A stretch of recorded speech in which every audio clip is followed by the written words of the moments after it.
Hi friends, welcome to education concept YouTube channel. Friends, మనకి రీసెంట్గా చూసుకున్నట్లయితే సెంట్రల్ గవర్నమెంట్కి సంబంధించిన ఇండియన్ కోస్ట్ గార్డ్ ఏదైతే ఉందో దీని నుంచి చూసుకున్నట్లయితే 10th క్లాస్ క్వాలిఫికేషన్తో అప్లై అయితే చేసేలా సఫాయి వాళ్ళ జాబ్స్కి నోటిఫికేషన్ రావడం జరిగింది. సో అయితే ఈ వీడియోలో మీకు నేను ఈ జాబ్ నోటిఫికేషన్ డీటెయిల్స్ ఎక్స్ప్లెయిన్ చేస్తాను. మీరు ఎవరికైనా సరే ఈ జాబ్స్కి అప్లై చేయాలనే ఇంట్రెస్ట్ అయితే ఉంటే వీడియోని ఎండింగ్ వరకు అయితే చూసి జాబ్ నోటిఫికేషన్ డీటెయిల్స్ అన్ని కూడా పూర్తిగా తెలుసుకోండి. ఏమైనా డౌట్స్ ఉంటే వీడియో కంప్లీట్ అయిన తర్వాత కామెంట్ సెక్షన్లో కామెంట్ అయితే చేయండి. ఇక జాబ్ నోటిఫికేషన్ సంబంధించిన మెయిన్ డీటెయిల్స్లోకి మనం వెళ్ళిపోదాం. ఫ్రెండ్స్, మనం కనుక జాబ్ నోటిఫికేషన్ మెయిన్ డీటెయిల్స్లోకి వెళ్తే ఈ జాబ్ నోటిఫికేషన్ మనకి ఇండియన్ కోస్ట్ గార్డ్ నుంచి రావడం అయితే జరిగింది. ఇక్కడ మీరు క్లియర్గా అయితే చూసుకోవచ్చు. ఇక మనకి జాబ్ లొకేషన్ చూసుకుంటే విశాఖపట్నంలో ఉంటుందని చెప్పి క్లియర్గా మెన్షన్ చేశారు. అది కూడా ఇక్కడ మనం క్లియర్గా అయితే చూడొచ్చు. ఎట్ ది సేమ్ టైం ఈ జాబ్స్కి ఓన్లీ మనకి ఆంధ్రప్రదేశ్ సిటిజన్స్ ఎవరైతే ఉంటారో వాళ్ళు మాత్రమే అప్లై అయితే చేయాలని చెప్పి నోటిఫికేషన్లో క్లియర్గా మెన్షన్ చేశారు. ఇక్కడ నేను అండర్లైన్ కూడా చేశాను, ఒకసారి మీరు చూడొచ్చు. ఇక నెక్స్ట్ చూసుకున్నట్లయితే ఈ నోటిఫికేషన్లో మనం తెలుసుకుంటున్నటువంటి పోస్ట్ నేమ్ చూసుకుంటే స్వీపర్ లేదా సఫాయి వాలా, ఇదైతే మనం ఈ నోటిఫికేషన్లో తెలుసుకుంటున్నటువంటి పోస్ట్ నేము. ఇక నెక్స్ట్ మనం ఫర్దర్ డీటెయిల్స్ అయితే చూద్దాం. ఫర్దర్ డీటెయిల్స్లో చూసుకున్నట్లయితే మనకి టోటల్ నెంబర్ ఆఫ్ వేకెన్సీస్ చూసుకుంటే 8 వేకెన్సీస్ అయితే ఉన్నట్లు మెన్షన్ చేశారంటే 8 పోస్టులు అయితే ఉన్నాయి ఈ నోటిఫికేషన్లో. అలాగే ఈ జాబ్స్కి ఓన్లీ మేల్ క్యాండిడేట్స్ మాత్రమే అప్లై అయితే చేయాలని చెప్పి కూడా మెన్షన్ చేశారు. ఇక్కడ చూసుకోవచ్చు, అండర్లైన్ చేశాను కదా, only male candidates can apply అని చెప్పి మెన్షన్ చేశారు. అదైతే ఇక్కడ చూసుకోండి. ఇక నెక్స్ట్ చూసుకున్నట్లయితే మనకి ఎడ్యుకేషన్ క్వాలిఫికేషన్స్ అనేవి మెన్షన్ చేశారు. ఎడ్యుకేషన్ క్వాలిఫికేషన్స్ క్లియర్గా చెప్తాను చూడండి ఫ్రెండ్స్. ఎడ్యుకేషన్ క్వాలిఫికేషన్ అనేది చూసుకుంటే 10th క్లాస్ పాస్ అయిన వాళ్ళైనా అప్లై చేసుకోవచ్చు, లేదా ఐటీఐ క్వాలిఫికేషన్ ఉన్న వాళ్ళైనా అప్లై చేసుకోవచ్చు, లేదా 10th క్లాస్ ఐటీఐకి ఈక్వల్గా ఏదైనా క్వాలిఫికేషన్ ఉంటే ఆ క్వాలిఫికేషన్తోనే అప్లై అయితే చేసుకోవచ్చు. ఎటువంటి అడిషనల్ క్వాలిఫికేషన్స్ ఎక్స్పీరియన్స్ అంటూ కూడా ఏమీ లేదు. మీరు కనుక 10th క్లాస్ పాస్ అయ్యి 10th క్లాస్ సర్టిఫికేట్ మీ దగ్గర ఉండి మీకు ఏజ్ అనేది 18 సంవత్సరాలు దాటి ఉంటే ఈ జాబ్స్కి మీరు అప్లై అయితే చేసుకోవచ్చు. ఇవైతే ఎడ్యుకేషన్ క్వాలిఫికేషన్ డీటెయిల్స్. ఇక నెక్స్ట్ చూసుకుంటే ప్రజెంట్ మనం జాబ్లో జాయిన్ అయిన వెంటనే విశాఖపట్నంలోనే వర్క్ చేయాల్సి అయితే ఉంటుందని చెప్పారు. తర్వాత మనకి ఆల్ ఓవర్ ఇండియా మొత్తం మీదుగా ట్రాన్స్ఫర్స్ అయితే అవైలబుల్గా ఉంటాయని చెప్పి కూడా మెన్షన్ చేశారు. అది కూడా మీరైతే క్లియర్గా అయితే గుర్తుంచుకోండి. ఇక నెక్స్ట్ చూసుకుంటే మనకి ఏజ్ లిమిట్స్ డీటెయిల్స్ అయితే ఇచ్చారు. ఏజ్ లిమిట్స్ డీటెయిల్స్ అయితే చూద్దాం ఫ్రెండ్స్. ఏజ్ లిమిట్ డీటెయిల్స్లోకి వెళ్ళినట్లయితే ఈ పోస్టులకి అప్లై చేసే క్యాండిడేట్స్కి మినిమం 18 సంవత్సరాల ఏజ్ ఉండాలి. అలాగే మ్యాక్సిమం చూసుకున్నట్లయితే 25 ఇయర్స్ అయితే దాటకూడదని చెప్పారు.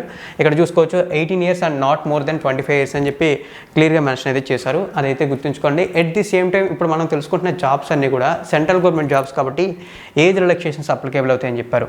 ఆ ఏజ్ రిలాక్సేషన్స్ ఒకసారి చూసుకున్నట్లయితే మనకి ఓబీసీ కేటగిరీ అభ్యర్థులకి 3 ఇయర్స్ ఏజ్ రిలాక్సేషన్ ఉంటుందని చెప్పి మెన్షన్ అయితే చేశారు. అలాగే ఎవరైతే ఎస్సీ ఎస్టీ కేటగిరీ అభ్యర్థులు ఉంటారో వాళ్ళకి చూసుకుంటే 5 ఇయర్స్ ఏజ్ రిలాక్సేషన్ అయితే ఉంటుందని చెప్పి మెన్షన్ అయితే చేశారు. అదైతే గుర్తుంచుకోండి. ఇక్కడ మనకి ఏజ్ రిలాక్సేషన్స్ కూడా క్లియర్గా మెన్షన్ అయితే చేశారు. అది కూడా మీరైతే ఒకసారి చెక్ చేయొచ్చు. అలాగే ఫ్రెండ్స్, ఇప్పుడు మనం తెలుసుకుంటున్నటువంటి ఈ సఫాయి వాళ్ళ జాబు లేదా స్వీపర్కి సంబంధించిన జాబ్కి సెలెక్ట్ అయితే మనకు ఉండేటటువంటి డ్యూటీస్ ఏంటో ఒకసారి చూద్దాం. ఆ డిస్క్రిప్షన్ ఆఫ్ డ్యూటీస్ అని చెప్పి కూడా అవి కూడా క్లియర్గా మెన్షన్ చేశారు. ఫస్ట్ ఆఫ్ ఆల్ నేను అండర్లైన్ చేస్తున్నాను.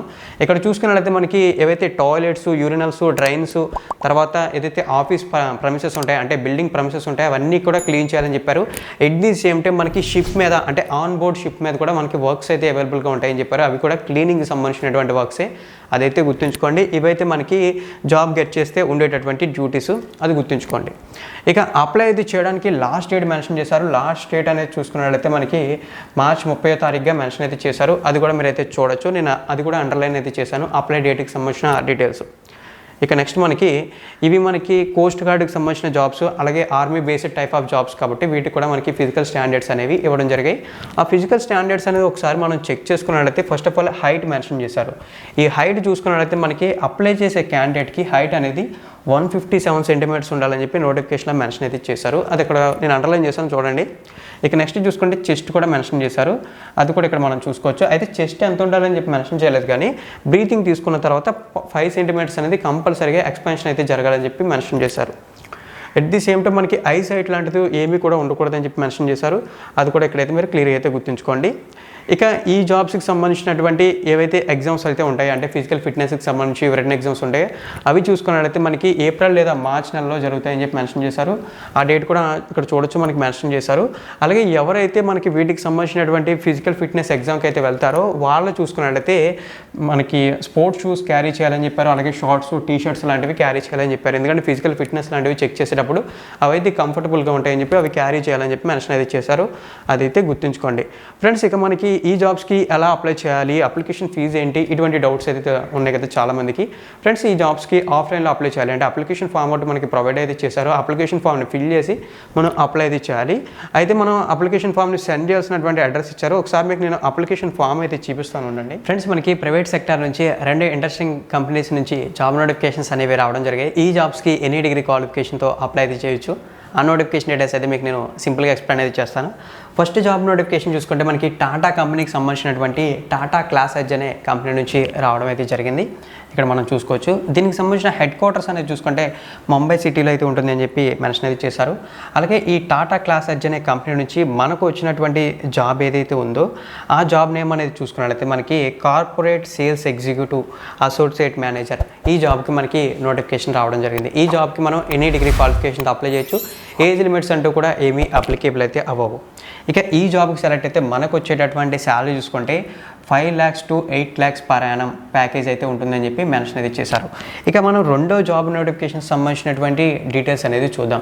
ఫ్రెండ్స్ రెండో జాబ్ నోటిఫికేషన్ సంబంధించిన డీటెయిల్స్ అనేది చూసుకున్నట్లయితే ఈ జాబ్ నోటిఫికేషన్ మనకి రెంట్ మోజో అనే ప్రైవేట్ కంపెనీ నుంచి రావడం జరిగింది.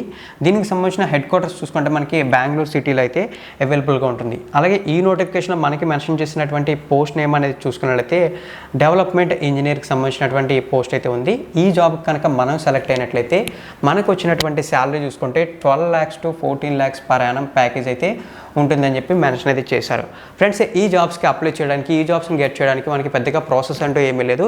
మనకి ఏదైతే రీలెవెల్కి సంబంధించినటువంటి వెబ్సైట్ ఉందో ఆ వెబ్సైట్లోకి మీరు లాగిన్ అయితే అవ్వాలి. లాగిన్ అయిన తర్వాత మీ బేసిక్ డీటెయిల్స్తో మీరు కానీ రిజిస్టర్ అయితే చేసుకుంటే మీకు అక్కడ డిఫరెంట్ మాక్ టెస్ట్స్ అనేవి అవైలబుల్గా ఉంటాయి. ఆ మాక్ టెస్ట్లో మీకు చూస్ అయ్యేటటువంటి కేటగిరీ మాక్ టెస్ట్ని సెలెక్ట్ చేసుకుంటే మీకు ఆ మాక్ టెస్ట్ని బేస్ చేసుకున్నటువంటి syllabus, study materials, live classes అన్నీ కూడా ఫ్రీగా అవైలబుల్గా ఉంటాయి. వాటిని యూజ్ చేసుకుని మీరు ఒక ఎగ్జామ్ని రాయాల్సి ఉంటుంది. ఆ ఎగ్జామ్ కనుక మీరు రాసి 70% ఆఫ్ స్కోర్ అనేది చేయగలిగితే ఇప్పుడు నేను మెన్షన్ చేసినటువంటి ఏవైతే జాబ్స్ ఉన్నాయో ఆ జాబ్స్ని ఈజీగా గెట్ అయితే చేయొచ్చు.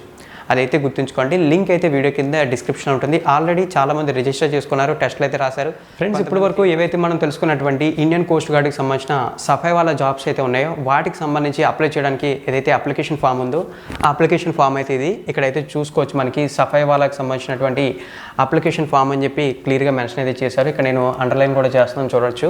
ఇదైతే మనకి అప్లికేషన్ ఫాము. ఇక్కడ చూసుకున్నట్లయితే మనం బేసిక్ డీటెయిల్స్ ఏవైతే ఉంటాయో అవన్నీ కూడా ఫిల్ చేయాలి. మీరు 10th క్లాస్ పాస్ అయినటువంటి ఏదైతే మార్క్ లిస్ట్ అయితే ఉంటుందో మార్క్ లిస్ట్ని పక్కన పెట్టుకుంటే ఈ అప్లికేషన్ ఫామ్ని కేర్ఫుల్గా అయితే కంప్లీట్ అయితే చేసేయచ్చు. ఎటువంటి ప్రాబ్లమ్స్ అయితే ఉండవు. అయితే మనం అప్లికేషన్ని సెండ్ చేయాల్సినటువంటి అడ్రస్ కూడా ఇవ్వడం జరిగింది. ఆ అడ్రస్ అనేది చూసుకుంటే the commander number 6 coast guard district AP, post box number 1128 Malkapuram PO, Visakhapatnam 530011. ఇవైతే మనం అప్లికేషన్ని సెండ్ చేయాల్సినటువంటి అడ్రస్ డీటెయిల్స్. ఫ్రెండ్స్ నోటిఫికేషన్ సంబంధించిన డీటెయిల్స్ అంటే కూడా నేను ఏవి స్కిప్ చేయకుండా కంప్లీట్ క్లియర్గా ఎక్స్ప్లెయిన్ చేశాను. ఇంట్రెస్ట్ ఉన్న క్యాండిడేట్స్ కంపల్సరీగా అప్లై చేయడానికి ట్రై చేయండి. ఎట్ ది సేమ్ టైం మనకి అప్లికేషన్ ఫామ్ని ఇక్కడ ఇచ్చారు కదా, ఈ అప్లికేషన్ ఫామ్ని మనం ప్రింట్ తీసుకునేటప్పుడు A4 సైజ్ పేపర్లో ప్రింట్ అయితే తీసుకోవాలని చెప్పి కూడా క్లియర్గా మెన్షన్ అయితే చేశారు. ఇది కూడా మీరు అయితే చూసుకోవచ్చు. ఇక్కడ మనకి A4 సైజ్ పేపర్ అని చెప్పి కూడా క్లియర్గా మెన్షన్ చేశారు. అది కూడా నేను చెప్తాను. చాలామంది అప్లికేషన్ ఫామ్ని ప్రాపర్గా ప్రింట్ తీయకపోవడం వల్ల ఇబ్బంది అయితే ఫేస్ చేస్తారని చెప్పి ఆ డీటెయిల్స్ కూడా మీకు నేను షేర్ చేస్తున్నాను. ఫ్రెండ్స్ 10th క్లాస్ క్వాలిఫికేషన్స్తో సొంత స్టేట్లో ఒక మంచి జాబ్ గెట్ చేయాలి మంచి శాలరీతో అని అనుకున్నట్లయితే సెంట్రల్ గవర్నమెంట్కి సంబంధించి ఈ జాబ్ నోటిఫికేషన్ ఉన్నటువంటి పోస్టులకు అప్లై చేయడానికి ట్రై చేయండి. ఇన్ కేసు ఏమైనా డౌట్స్ ఉంటే కామెంట్ సెక్షన్ ఉంది కాబట్టి మీ డౌట్ని కామెంట్ సెక్షన్లో కామెంట్ చేస్తే వీలైనంత వరకు మీ డౌట్స్ని క్లియర్ చేస్తాను. అలాగే మరిన్ని ఇటువంటి రెగ్యులర్ జాబ్ నోటిఫికేషన్ అప్డేట్స్ కోసం ఎప్పటికప్పుడు మన ఛానల్లో తెలుసుకోవడానికి మీరు చూస్తున్న వీడియో కింద ఉన్న రెడ్ కలర్ సబ్స్క్రైబ్ బటన్ని క్లిక్ చేసి నోటిఫికేషన్స్ కోసం బెల్ ఐకాన్ని యాక్టివేట్ చేయండి. థ్యాంక్ యూ ఫ్రెండ్స్, వీడియోని ఎండింగ్ వరకు వాచ్ చేసి